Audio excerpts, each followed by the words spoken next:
السلام علیکم ورحمۃ اللہ وبرکاتہ۔ ایک بھائی صاحب یہ سوال کرتے ہیں کہ عصر اور مغرب کے دوران روزہ رکھنا یہ کیسا ہے؟ ان کا کہنا یہ ہے کہ بہت سارے لوگوں کو دیکھا گیا ہے کہ وہ عصر سے لے کر کے مغرب تک کچھ بھی نہیں کھاتے اور وہ یہ کہتے ہیں کہ ہم روزہ رہتے ہیں، تو کیا عصر اور مغرب کے دوران بھی روزہ رکھنا ضروری ہوتا ہے؟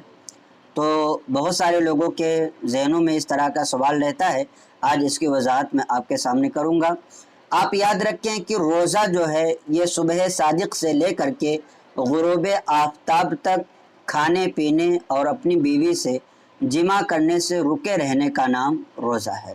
روزے کی نیت بھی ہوتی ہے اور اس طریقے سے انسان صبح سے لے کر کے شام تک نہیں کھاتا ہے، نہیں پیتا ہے اور ایسے ہی جمع وغیرہ سے بچا رہتا ہے، تو وہ روزہ ہوتا ہے۔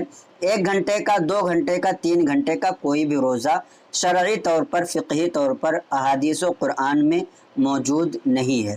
البتہ یہ عصر سے مغرب کے بیچ میں جو لوگ روزہ رکھتے ہیں، اس کی کوئی اصل تو نہیں ہے، لیکن بعض بزرگان دین کا یہ معمول تھا، یہ طریقہ تھا کہ وہ عصر سے لے کر کے مغرب کے بیچ میں کچھ بھی نہیں کھاتے پیتے تھے، وہ اس دوران میں کھانا پینا کچھ نہیں کرتے تھے۔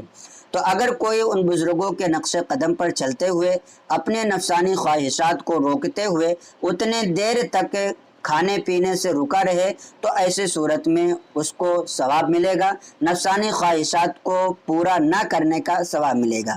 اعلیٰ حضرت رضی اللہ تعالیٰ عنہ سے اس بارے میں سوال ہوا تو آپ نے جواب ارشاد فرمایا، فتاوی رضویہ جلد نمبر 23 صفحہ نمبر 106 پر ہے کہ بعض بزرگوں کا یہ عمل ہے جو عصر سے مغرب کے بیچ میں نہیں کھایا پیا جاتا ہے، جس کو عصر اور مغرب کا روزہ کہا جاتا ہے، یہ بعض بزرگوں کا عمل ہے، اس پر عمل کرنے میں کوئی حرج نہیں ہے۔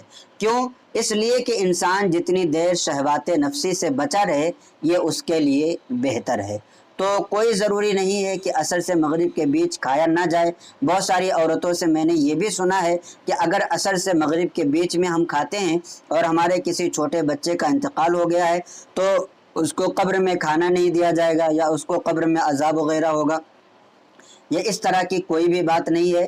آپ کو اگر بھوک لگی ہے، آپ کھانا پینا چاہتے ہیں، نہیں بھی بھوک لگی ہے، نفسانی خواہشات سے نہیں بچتے ہیں، تو اس پر کوئی گناہ نہیں ہے۔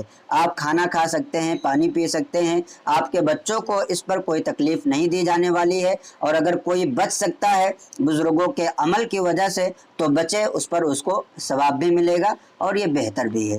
تو امید کرتا ہوں کہ آپ کو یہ کلپ اچھی لگی ہوگی۔ آپ سے درخواست ہے کہ اس کلپ کو زیادہ سے زیادہ اپنے دوستوں احباب کو بھی شیئر کر دیں تاکہ انہیں بھی دینی معلومات حاصل ہوں۔